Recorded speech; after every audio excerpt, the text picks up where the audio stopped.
Hello, আসসালামু আলাইকুম guys. তো আজকে আমরা আমাদের ওয়েব ডিজাইন পার্টে দেখবো যে সিএসএস অথবা ক্যাসকেডিং স্টাইল শিট। ঠিক আছে, এইচটিএমএল এর মধ্যে আমরা কিভাবে ক্যাসকেডিং স্টাইল শিট অথবা সিএসএস ইউজ করতে পারি।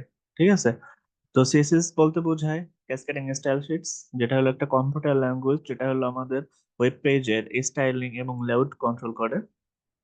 এটা সাধারণত একটা মার্কআপ ল্যাঙ্গুয়েজ। এইচটিএমএল এবং এক্সএমএল ফাইল ইউজ করা হয় সাধারণত। এটা ইউজ করা হয় প্রেজেন্টেশন এবং ডকুমেন্টস ডিজাইন করার জন্য। ঠিক আছে, তো সিএসএস এ কি থাকতে পারে? Colour, font size, space of the content, তারপরে হলো অ্যানিমেশনস, তারপরে কলাম, রো, এগুলো কন্ট্রোল করার জন্য সাধারণত সিএসএস ইউজ করা হয়। ঠিক আছে, তো আজকে আমরা এখানে দেখো আমরা যে আমাদের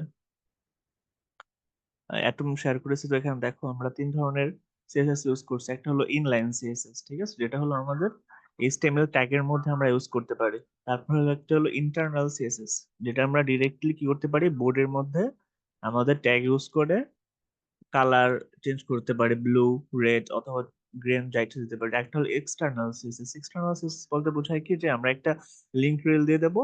আমাদের অনলাইন অনেক ধরনের সিএসএস ফরম্যাট তৈরি করা থাকে, যে একটা লিংক বসায় দিলে দেখা যাবে যে অনলাইন থেকে সেই লিংক অনুযায়ী সেই ডিজাইনটা চলে আসবে।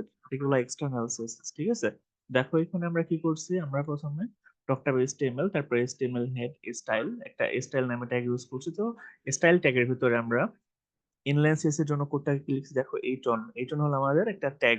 তারপর স্টাইল, কালার কি দিচ্ছি, ব্লু, ব্লু হেডিং। ঠিক আছে, একটা ব্লু হেডিং আসবে যেটা কালার হবে ব্লু। ঠিক আছে, তারপরে আমরা কি করছি, এইটন ট্যাগটাকে আমরা ক্লোজ করে দিছি। তারপরে আমরা প্যারাগ্রাফের জন্য প্যারাগ্রাফ স্টাইল নিচ্ছি। তো প্যারাগ্রাফের স্টাইল হবে কালার, কালারটা হবে রেড। ঠিক আছে, লাল কালার, রেড প্যারাগ্রাফ।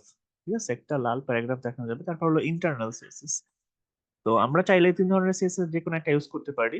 ঠিক আছে, তো বড় বড় প্রজেক্টে সাধারণত দেখা যায় কি, যে ইন্টারনাল সিএসএস ইউজ করা হয় অথবা এক্সটার্নাল সিএসএস ইউজ করা হয়। এক্সটার্নাল সিএসএস ইউজ করে দেখা যায় কি, যে অনেক বড় একটা সিএসএস ফাইল তৈরি করা দরকার হয় না, অনলাইন থেকে ইউজ করা যায়। ঠিক আছে, তো ইন্টারনাল সিএসএস এর ক্ষেত্রে ব্যাকগ্রাউন্ড কালার দেওয়া আছে পাউডার ব্লু, মানে হালকা একটা ব্লু হবে। তারপরে এইটন, এইটন হলো ট্যাগ, হেডিং ট্যাগ, এটা হবে কি ব্লু।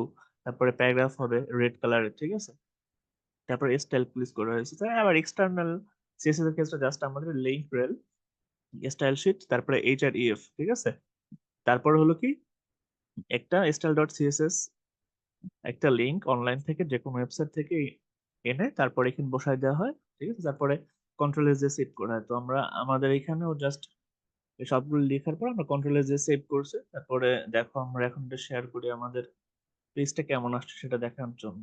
ঠিক আছে, তো আমরা দেখো আমাদের পেজটা শেয়ার করে দিই।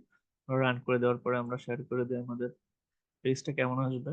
দেখো যে দিস ইজ এ হেডিং, আমরা কি করছিলাম, আমরা দিছিলাম উপরের যে কালারটা হবে এটা দিচ্ছি কি ব্লু, দিস হেডিং ব্লু। তারপরে আমাদের প্যারাগ্রাফটা দিছিলাম কি রেড।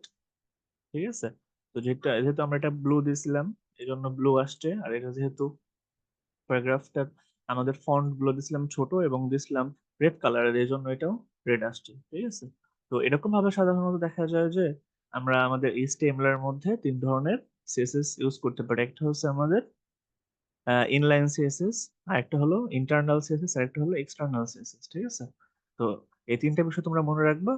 তো এইটাই ছিল আজকে আমাদের এই পর্যন্ত ক্লাস। Thank you.